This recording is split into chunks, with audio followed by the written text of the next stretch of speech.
안녕하세요. 이번 시간에는 제가 본 이제 잘 아는 개발자들의 특징에 대해서 얘기해 보도록 하겠습니다. 제가 본 잘하는 개발자, 팀노바 졸업생 중에도 억대 연봉 치는, 이렇게 몇 년 안에 억대 연봉 치는 그런 친구들 특징이라든지, 팀노바에서 우수 졸업생들 특징이라든지, 그리고 제가 이제 현업에 있을 때 봤던 지금 네카라쿠베 당토에서 훌륭한 프로젝트 리더급 개발자로 있는 그런 분들, 그리고 그 네카라쿠베 당토에서 버는 돈보다 훨씬 많은 돈을 벌면서 CTO, 그리고 회사 지분을 갖고 있고 회사를 이끌어가는 그런 테크 기업에 제가 이렇게 많이 예전에 동료였던 CTO들이나, 그리고 제가 그냥 봤을 때 이분 존나 잘한다 이런 분들의 특징들을 좀 얘기를 하자면, 첫 번째는 피해의식이 별로 없어요. 그러니까 정확하게 말하면 나는 착취당하는 노동자라는 느낌이 별로 없고요. 그냥 묵묵히합니다. 오타쿠 마냥 그냥 하는 경우가 되게 많아요. 근데 피해의식이 왜 위험하냐면, 그러니까 내가 회사를 다니는데 나는 착취당하는 불쌍한 사람이고, 나보다 높은 상급자나 어떤 임원진들은 나를 착취하는 악마, 그 자체로 이런 이분법적인 프레임으로 나누면 그 사람이 나쁘고 좋고 이런 걸 떠나서 그냥 내가 굉장히 회사 가는 게 고역이고 너무너무 힘들고 너무너무 스트레스일 수밖에 없다는 거죠. 그러니까 내가 나를 위해서 일하는 것도 있잖아요. 그러니까 내가 실력을 향상시켜야 내년에 인사고과가 좋다든지 아니면 이직을 되게 좋은 조건으로 할 수 있다든지, 이 계산을 되게 잘해야 돼요. 그러니까 좀 더 저는 이제 감정적인 그런 스타일이 아니다 보니까 저는 어떻게 계산을 했었냐면, 항상 이직을 위해서 사는 사람 언제든 회사는 언제든 망할 수 있고 나는 언제든 나의 경쟁력이 있어야 된다. 그러니까 무슨 얘기냐면, 이게 사람들이 결혼을 하고 그러다가도 이제 이혼을 하거나 그러면 그냥 안정적인 배우자랑 있을 때랑, 그리고 내가 이제 솔로 상황에 다시 나와서 이제 새로운 배우자를 만나야 될 때랑은 차이가 크다고 생각해요. 연애를 할 때도 마찬가지고. 근데 한 사람만 그냥 만날 때는 이렇게 그 사람과의 사랑만 유지하면 되는 거지만, 이게 그 사람이라는 게 항상 자기 관리를 해야 되잖아요. 그러니까 몸이 좋다든지 얼굴이 되게 예쁘다든지 얼굴이 잘생겼다든지 이런 관리들을 해줘야 솔로 시장에서 다시 경쟁력이 있는 것처럼, 그러니까 항상 자기가 솔로가 될 수 있다라는 생각을 하는 거랑 비슷한 거예요. 그러니까 내가 이 회사에서도 얼마든지 나갈 수 있고 아니면 더 좋은 조건으로 갈 수 있게끔, 나는 한 사람밖에 없고 내가 한 곳에서 일할 수밖에 없잖아요. 이렇게 부업으로 하지 않는 이상은. 그러면 그러니까 지금 내가 어떻게 보면은 딱 이 회사에 딱 익스클루시브 이제 그러니까 익스클루시브 컨텐츠 같은 거거든. 이게 독점 공급 이런 느낌의 그런 컨텐츠가 되는 거잖아. 그럴 때 이제 내가 항상 발전해야 될 이유를 저 회사에 저 사람들을 위해서 일을 해준다가 아니고, 나를 위해서 내 수준이나 이런 걸 높여서 이렇게 좋은 곳에 가겠다, 이런 마인드로 하는 게 훨씬 건강해요. 그러니까 제가 팀노바가 왜 결과가 이렇게 좋냐면, 말도 안 되게 이렇게 좋은 이유가, 그러니까 제가 옛날부터 일을 그렇게 했어요. 그러니까 저는 근데 전 회사, 제가 마지막에 했던 병역특례 회사, 그 회사에 대해서 그렇게 감정이 좋지가 않습니다. 그때 있던 그 부장이 굉장히 좀 되게 나르시시즘이 되게 강한 부장이었어요. 위쪽에 있는 그런 분이. 근데 그 사람이 좋고 싫고를 떠나서 내 손을 거친 제품을 사용하는 고객들은 쾌적하게 썼으면 좋겠는 거죠. 그 회사를 위해서 일해준 게 아니고, 그걸 쓰는 고객이랑 제가 이런 제품들을 야무지게 해버릇한 거, 디자인 패턴도 거기에 맞게 잘 썼다는 거, 아니면 구조도 거기에 맞게 잘 짜서 이렇게 제품이 야무지게 나와 버릇하면 제가 그 다음 회사에 가서도 야무지게 일하는 버릇이 길들여져요. 그런데 이제 피해의식은 우리의 무의식을 지배해요. 우리의 무의식은 우리가 평소에 하는 생각들이 쌓여서 무의식 쪽에서 나도 모르게 이렇게 무의식적으로 행동을 하게 되는 그런 부분들이 있거든요. 그래서 뇌과학을 좀 보시면은 좀 되게 자세하게 많이 나오니까 한번 찾아보시면 좋을 것 같고, 그러다 보니까 나의 무의식에 그런 피해의식도 같이 묻으면서 뭔가 해도 그냥 스트레스 받고, 내가 왜 저 나쁜 사람들을 위해서 내가 왜 일을 해야 되나, 이런 마인드가 스물스물 기어 올라옵니다. 저는 애초에 그런 느낌이 올라오는 그런 사람들이나 그런 동료들, 특히나 면접 때 그런 사람들 면접했을 때 저는 뽑지 않았어요. 왜냐면 뽑으면은 되게 힘든 느낌이 들 걸 너무 잘 알았거든요. 그래서 이제 오타쿠 마냥 하려면 결국에는 정말 이거를 순수하게 이 개발이라는 게 좋고 나의 실력이 향상되고 성장하는 게 좋고 요런 느낌으로 받아들이는 친구들이 장기적으로 정말 잘하더라고요. 뭐 여러분들이 진짜 많이 존경할 만한 그런 어떤 되게 유명한 회사의 뭐 진짜 핵심 인재 그런 친구들 치고 안 이러는 사람이 없어요. 그리고 꾸준히 합니다, 보통은. 그리고 어려운 거를 즐긴다기보다는 어려운 거 아는데 약간 어떤 느낌이냐면 어려우면은 대부분은 회피하잖아요. 근데 저도 막 그럴 때 많은데 이게 어렵기 때문에 약간의 나르시시즘 뭐 이런 게 좀 있는지 모르겠는데 이거 어려우니까 내가 한번 도전해 볼 만 하겠는데 나 정도 잘난 사람이면 뭐 이런 게 좀 있긴 있는 것 같아. 그러니까 진짜 어렵고 막 정말 막 겸손 너무 막 겸손하고 그러면 아 제가 할 수 있는 게 아닙니다 뭐 이렇게 할 수도 있잖아. 근데 그러지 않아. 근데 IT 업계 보면 정말 어려운 게 많거든요. 지금 당장 LLM만 보더라도 처음에 이거 와 이거 생각하는 사람 되게 똑똑했겠다. 어떻게 이런 구조를 어떻게 떠올렸지? 그런 과정들을 상상해 보면 와 되게 똑똑하다. 근데 그거 그러니까 보통 비트코인도 마찬가지고 비트코인 백서도 그렇고 이거 구조들 처음에 보면 되게 낯설거든요. 처음에 나왔을 때 보면 뭐지 이게? 뭐 이렇게 P2P 같기도 한데 여기 암호학을 접목을 했네. 근데 어떻게 보면 지금 보면은 좀 시간이 지나면 그 어려운 것들도 비트코인은 그래도 되게 단순하구나. 근데 이제 이더리움 쪽에 정말 업데이트가 엄청나게 많이 되고 이제는 막 너무 막 복잡해. 막 롤업하고 막 상하이 업그레이드 막 이런 거 하기 시작하면서 복잡도가 엄청 높아지는 거를 많이 봤거든요. 그런 것들을 보면서 와 진짜 블록체인도 많이 복잡해진다. 어떻게 이런 걸 하지? 근데 문제는 그 사람들은 그거를 창조해낸 건데 이거를 보는 입장에서는 그래도 창조하는 사람들보다는 쉬울 거 아니에요. 그래도 이 정도는 내가 해야지. 나처럼 괜찮은 사람이 이런 약간 자기 자신감 뭐 이런 느낌처럼 약간 좀 자기 자신을 조금 약간 올려치기 하는, 물론 이제 다른 사람들을 뭐 기만한다거나 막 그 사람보다 내가 너보다 잘났으니까 까불지 마 뭐 이런 느낌까지는 아니더라도 어느 정도의 그 자신감이 있어요. 이 정도는 내가 해낼 수 있다. 물론 당장은 못하지만 내가 언제까든 이걸 지배해보겠다 막 이런 마인드가 있는 것 같아요. 그러니까 그 오타쿠 같은 마인드 이런 게, 그러니까 에너지를 쓸데없이 나는 착취당하는 불쌍한 사람 이런 거에 너무 접목되지 않으니까 오래 가는 거죠. 20대 보통 남성들에 비해서 여성들이 감정적인 성향이 더 되게 많은 경향이 있거든요. 그거는 이제 어쩔 수가 없더라고요. 이렇게 남성과 여성 자체의 그런 호르몬의 비율도 다르고 그러다 보니까 좀 감성적인 사람, 그래서 20대 여성들의 우울증 비율이 되게 높은데 그렇게 될 수밖에 없는 이유가 인스타그램에 너무나 뛰어나고 잘난 사람들이 많다 보니까 그 사람들에 비해서 나의 삶은 화려하지 않고 이렇게 멋있지 않고 뭐 그러다 보니까 자연스럽게 나는 좀 잘못된 건가 이렇게 하면 자기 비하가 되게 많이 생기는 건데, 사실은 그거에 반대되는 좋은 연산이라고 한다면 저는 그 순수하게 내가 몰입하고자 하는 거에 대해서 굉장히 씹고 뜯고 맛보고 즐기면서 되게 좀 긍정적인 마인드를 키우는 게 가장 좋은 것 같더라고요. 근데 그런 게 그러니까 인간이라는 게 저는 항상 느끼는데 저의 집중력을 제어를 못해서 항상 요새 고민인데, 무언가에 깊게 빠지려면 인간이라는 게 되게 멀티플레이에 특화된 건 아니에요.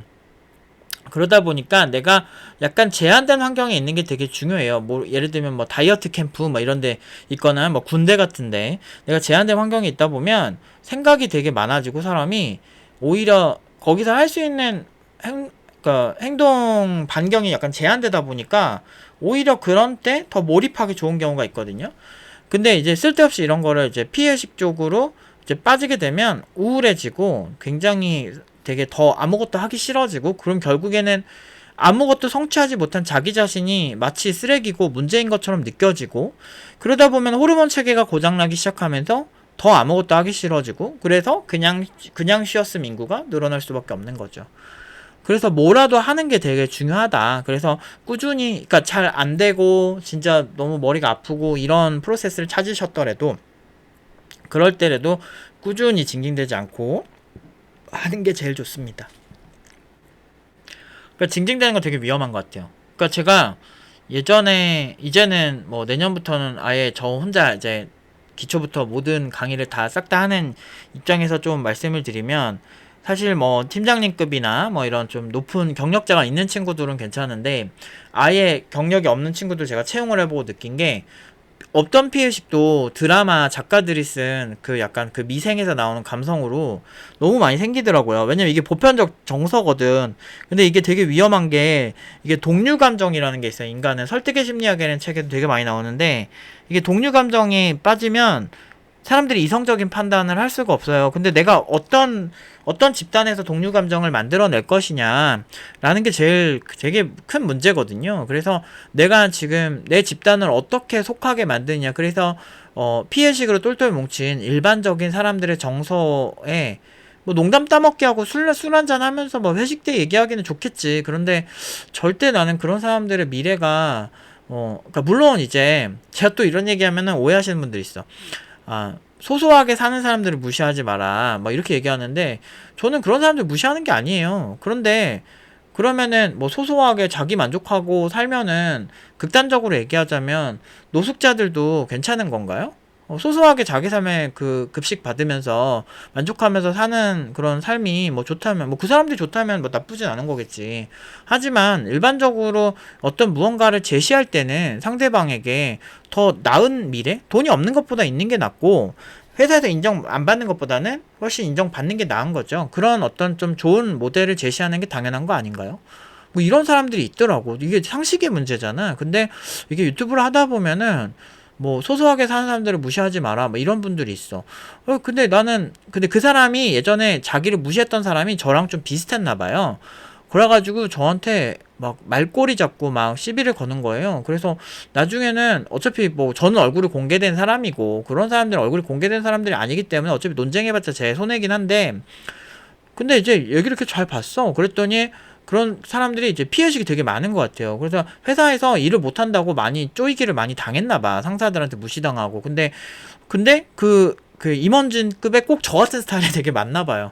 근데 회사에서도 사실 냉정하게 봤을 때 그 감정에 휘둘리지 않고 그 어떤 저 집에 있을 때도 되게 많이 있는 일인데, 어떤 집에 대소성사가 있는데 평소에는 제가 무서워서 누나들이나 가족들이 무슨 얘기를 잘 안 해요 저한테. 근데 집안에 크리티컬한 일이 있을 때는 항상 저한테 먼저 연락해요.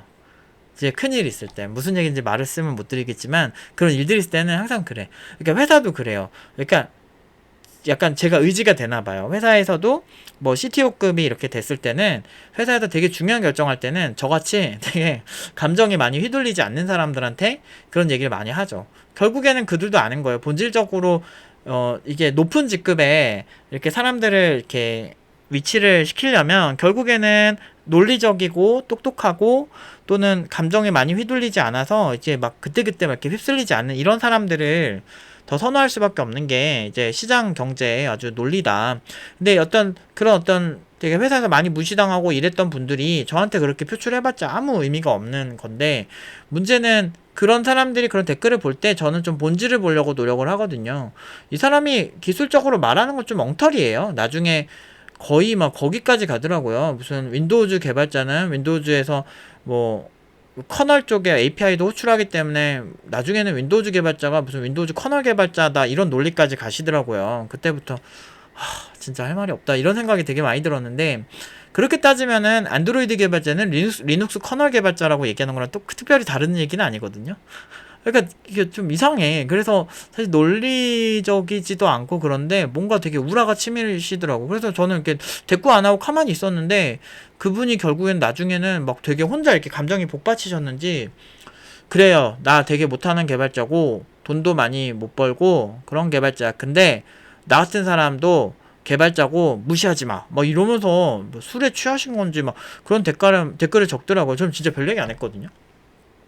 근데 혼자 막 댓글 막 세네 개씩 막 이렇게 흥분해서 쓰시는 분들이 있는데, 근데 그러니까 회사 가면은 그런 분들은 사실 무시당하긴 하죠. 그렇게 막 폭발하고 이렇게 부정확한 정보를 얘기하고 그러면 별로 좋아하지 않아요. 그래서 감정에 휩쓸리지 않으려면, 그리고 고연봉자가 되려고 한다면 저는 항상 얘기하지만 조금은 이렇게 논리적이고 냉정할 필요가 있다. 그러니까 제가 그 팀노바에도 감정적인 성향의 친구들이 종종 있어요.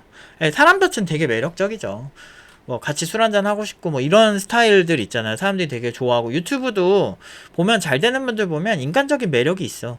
그런 게 딱 있고 저도 부러워요. 그런 사람들 보면. 그런데 문제는 저는 전문가고 뭐 인성이나 뭐 성격이 되게 더 멋졌으면 좋겠으나 안타깝게도 제가 되게 중요하게 생각하는 건 사람들한테 되게 매력적이고 멋있고 인간적인 매력으로 어필하는 그런 어떤 사람이 되기보다는 저는 제 실력이 더 좋았으면 좋겠어요. 어떻게 하면 더 고연봉자로, 그러니까 내 손을 거치면 난 되게 특별한 존재가 되고 싶은 거지. 내 손을 거치는 그 모든 사람들이 굉장히 저 선생님 진짜 잘한다 이런 느낌을 듣고 싶은 거고, 그래서 그렇게 되려면 지금의 캐릭터가 더 적당하다고 보는 거죠.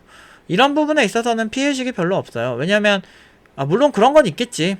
진짜 헬조선은 어쩔 수 없다. 실력보다는 어떤 마케팅적인 거나 어떤 그런 게 되게 중요하다. 지금 인공지능 쪽도 사실 되게 재밌는 게, 인공지능 그 챗GPT 하도 막 다들 난리부르스를 치니까. 그런데 전 세계에서 결제율 2위가 우리나라래. 우리나라가 지금 세계 경제 규모로는 한 11위, 12위 막 이렇게 하는 국가인데, 챗GPT 어떻게 보면은 거기에 이제 뽕에 취한 거는 전 세계 2위라는 거지. 물론 이런 신기술을 잘 쓰고 뭐 이런 거면 모르겠는데, 이게 생각보다 시기상조일 수 있거든요. 그러니까 생각보다 이게 바뀌는 속도에 비해서 그렇게까지는 아닐 수 있거든. 그러니까 지금 제가 이제 뭐 영상 컨텐츠도 그렇고 이런 것들이 약간 좀 냄비 근성에 좀 딸려가는 게 좀 있는 것 같아. 물론 인공지능 대단하지. 잘 쓰면 좋겠지. 근데 아직까지는 좀 이렇게 이펙트가 강하지가 않아요. 그리고 생각보다 기술 발전이 어느 정도까지는 되게 빨리 될 수 있는데, 그 일정 시점에서 정체되는 게 되게 커요.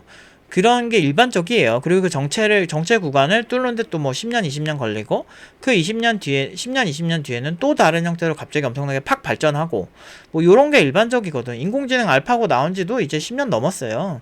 그러니까 그 얘기는, 그때 이후로 딥러닝은 그때도 비슷한 모델이 있었지만 여전히 발전 중인데도 엄청 발전했죠. 그 천문학적인 돈, 빅테크에서 가장 돈을 많이 쓰면서 발전시키는 분야가 됐음에도 불구하고, 그 생각보다는 이제 좀 정체기에 들어서지 않았나라는 생각이 들어요, 저는. 그래서 개발자 할 때도 그거에만 너무 국한돼서 하는 건 되게 위험하다. 일단 어쨌든 공부할 때도 그렇고, 되게 웃긴 거는 공부할 때 되게 괜찮던 친구들이 회사 들어가서 피해의식 생기면서 주변에 이제 개발자들이 다 알려줬겠지, 그런 걸. 그런 정서들 이런 걸 학습하면서 딥러닝 마냥 굉장히 비관적으로 바뀌면서 회사를 위해서 나는 일을 하지 않겠다 이러는데, 사실 여러분들이 일을 하는 거는 회사를 위해서 하는 게 아니에요. 내 월급을 위해서 하는 거예요. 언제부터 그 회사에 소속감 있고 회사를 발전시키겠다 이런 마인드를 갖기는 쉽지 않아, 근로자가. 근데 내가 지금 먹고 살려면 돈이 필요하니까 그냥 일을 하려고 하고, 이왕이면은 좋은 회사를 더 가고, 그러니까 이기적인 그냥 판단이었을 뿐이야. 그 회사를 위해서 여러분들이 희생한다? 그게 아니에요. 그래서 이직할 때는 결국에 나를 위해서 이직을 한다, 그리고 나를 위해서 개발 실력을 쌓는다, 이런 마인드를 가지는 게 제일 좋고, 제일 좋은 거는 그 업무를 하면서 그 업무 자체가 가지는 되게 매력이 있어요. 그러니까 우리가 취미를 할 때도, 취미도 어떻게 보면 노동일 수 있잖아요. 수영을 배우든 뭐 꽃꽂이를 배우든 그것도 다 프로 선수들이 있잖아. 그런데 이게 취미로 부담 없이 할 때 재밌죠. 그런 순수함을 계속 가지고 가야 돼요.